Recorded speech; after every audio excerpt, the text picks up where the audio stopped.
Hey, Tanner here to tell you how you can leverage repetition, being boring, as an incredible tool. Unnecessary complexity and overthinking is your worst enemy. Want to know what's at the root of overthinking? Choice, options. Modern life gives us a previously unprecedented in human history variety of choices.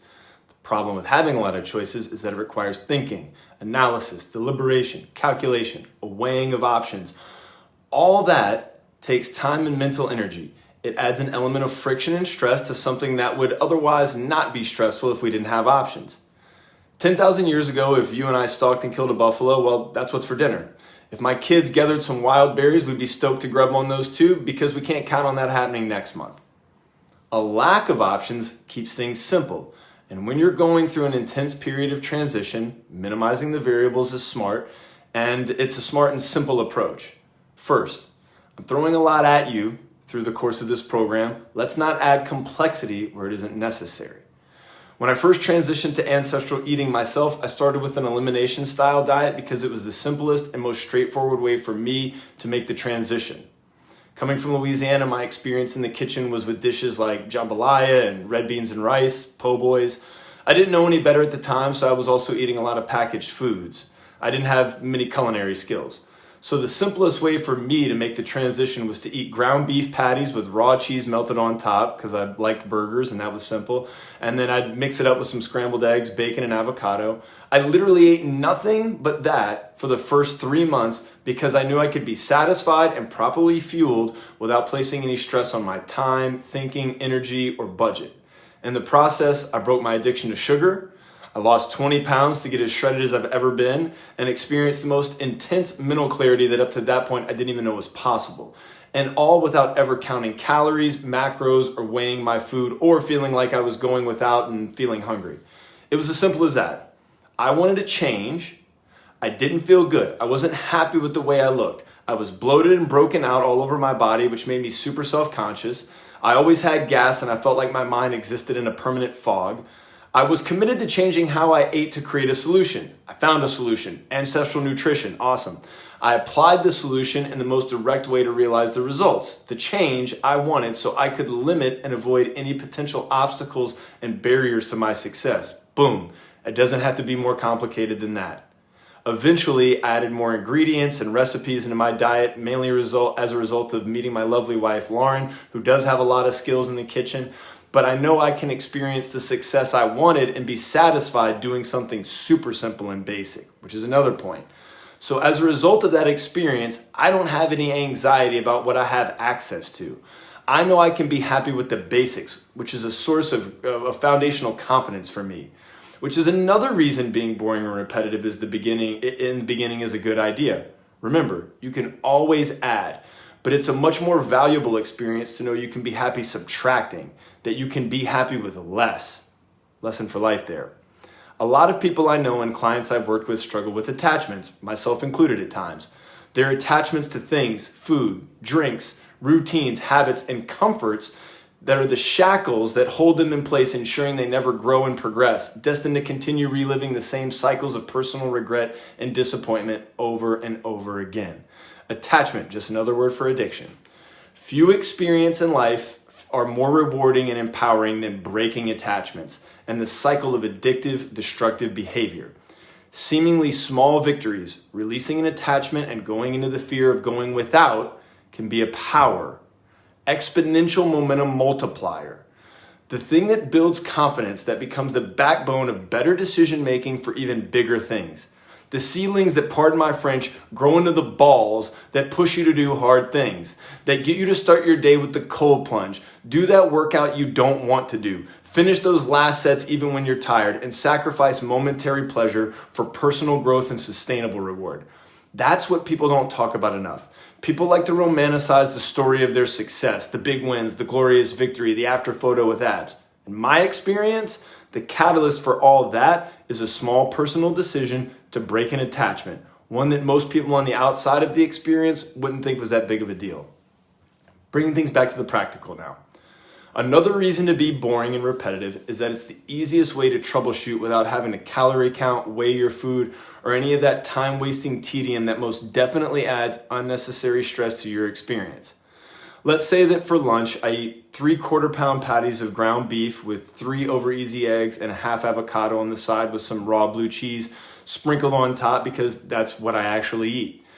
Around 3:30, I may eat a beef stick with some fruit like a couple mandarins, blueberries, or pineapple. Then at dinner, I eat a big ass ribeye, pork chop, or maybe some lamb with the other half of avocado from earlier. If it's in season, you know I have cold watermelon in the fridge ready to go afterward. If not, I'll eat sliced apple drizzled with a little raw honey and a few pieces of raw cheese. Then I'll wind down on the couch with Lo, reading or watching a show that we like together, and I'll drink bone broth while I wind down with her. Now, here's the advantage of being consistent and relatively repetitive, which some may call boring, though I'll never get bored of steak, burgers, cheese, and fruit. If I want to lose fat, troubleshooting is easy. Move more and reduce the amount of food I'm eating. Now, regarding movement, I'd start with non-exercise activity because I'm trying to keep it simple, like adding or lengthening walks after meals. Maybe I'd add a short HIIT session 1 to 2 times a week that I would just attach onto a workout I'm doing on my own, or some grease the groove stuff. Simple stuff. When it comes to reducing food, the first thing to eliminate is anything you're still eating that's not on the list. Duh.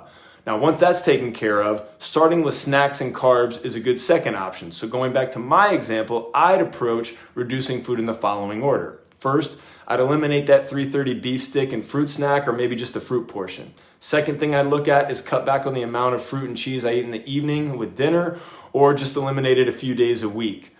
Third thing I would look at, I could also eliminate the cheese I eat with lunch or reduce the amount of ground beef, for example. Another thing to look at is I could just eliminate the avocado altogether and the honey in the evening. It could be as simple as just drinking coffee and espresso black without any cream. Ultimately, I have options, so I can choose what's the easiest approach for me, and you can do the same thing. Test it for a week to 10 days to see how it goes. If it's working, keep doing it. If it's not working and I've been consistent, I'll just remove something else and keep the science experiment going. So say I've now lost all the fat and I want to build more muscle, even easier. Do more strength training and really push yourself to increase your volume of reps with heavier weight. Focus on progression, not because you want to be a champion weightlifter, but because it stimulates growth. Second, and this is the fun part, eat more. And the 2 macros you'd probably want to focus on for muscle growth are protein and more carbs. So if you're eating ancestrally, you should be getting enough fat. The one caveat is that if you're eating relatively lean meats like fish and poultry, I'd strongly advise you to add more red meat and eggs, something with a higher fat content, because all your steroidal sex hormones like testosterone are synthesized from cholesterol, so you need to eat enough saturated fat for that process to be optimized. Anyway, assuming you're getting enough saturated fat because you're following the diet, you want to make sure you're getting enough protein, which, if you're following the diet, should also be a natural byproduct. So, if you want to build more muscle faster, or you're struggling to build muscle, I'd add more fruit and raw honey to your diet, especially right after strength training. I'd also add white rice and sweet potatoes to your regular weekly diet. With that said, white rice is a grain and sweet potatoes are a tuber that does contain small amounts of lectins, so just be aware of how you do eating those foods. Start with one or the other, not both. See how you feel. If you don't feel any negative effects like joint pain, digestion issues, or maybe getting mucousy or gassy, then you're probably good. Here's a few more quick hitters on troubleshooting. Are you dragging ass even after the first couple weeks of transitioning to ancestral eating and those flu-like symptoms from eliminating processed sugars and grains? May need to eat more, especially more saturated fat. That's your best fuel source. Having trouble sleeping? Easy.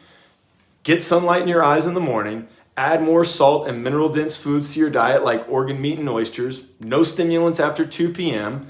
Add more fruit with dinner. Drink bone broth in the evening, don't drink alcohol in the evening, and stop eating 2 to 3 hours before bed. And either stop looking at screens with blue flashing lights a couple hours before bed, or wear blue blocking glasses. They're cheap. You can get them off Amazon.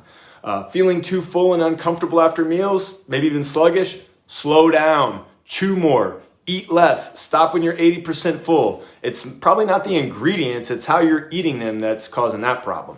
Now, if you're eating something that's persistently upsetting your stomach, once you isolate it, stop eating it. Humans are the only animals that persist in eating food that causes pain and discomfort.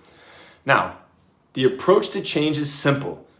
You just have to discipline yourself to be aware of self and to be consistent about applying new habits and eliminating old ones that don't serve you. To distill the advantages of being repetitive with your diet, it's that, 1, it reduces stress, thinking, and time requirements, also less mistakes because there are less variables. 2, it can break addiction to sugar and other coping mechanism attachments that ultimately catalyze momentum, build your confidence, and eliminate food anxiety, which is empowering you now and for the future. 3, troubleshooting is easy without the tedium of counting calories and macros or weighing your food out, which are all unnecessary stress because we're already eating quality real food that our bodies have evolved to thrive on. We're not eating junk, processed food, and processed sugars that make us fat, lethargic, and foggy, and that interfere with hormone release like our body's natural satiety communication mechanisms that tell us when we're full. Our eating ritual is dialed in, and we're disciplined to listen to what our bodies are telling us about what we need and how much of it we need. Eat until you're 80% full, and then stop. So then, if you want to stimulate change like losing fat or building muscle, we can leverage consistency and repetition to do it. Some may call it boring, but I love what I eat and never feel like I'm restricting myself. I eat steak, burgers, pork chops, bacon, eggs, fruit, honey, and cheese. Good quality foods that make me feel good, perform well, and look good. I love it and would never get tired of it. And if the trade-off is that I don't eat bread, pasta, processed food, and vegetables, stuff that makes me feel like crap, that's a deal I'll make any day. Start simple. Be repetitive, be consistent, use simplicity, repetition, and consistency to troubleshoot your way into looking, feeling, and performing the way you want to look, feel, and perform. Get into a daily rhythm that empowers you with momentum and confidence. Then when the foundation is solid, you can always add more variety and complexity if you want. And the great thing is that when you add variety to a consistent routine, you can be scientific about observing how your body responds to that new variable. If it's positive or neutral, then leave it in if you want. If it has a negative effect, then remove it. That's simple. Don't overcook your meat or your approach. Peace. If you appreciate the content and the message, I'd appreciate a like, subscribe, share with your friends and enemies, comment. I'll respond. Love to get your feedback, answer questions. And you can also follow me on Instagram at @AncestralModernMan.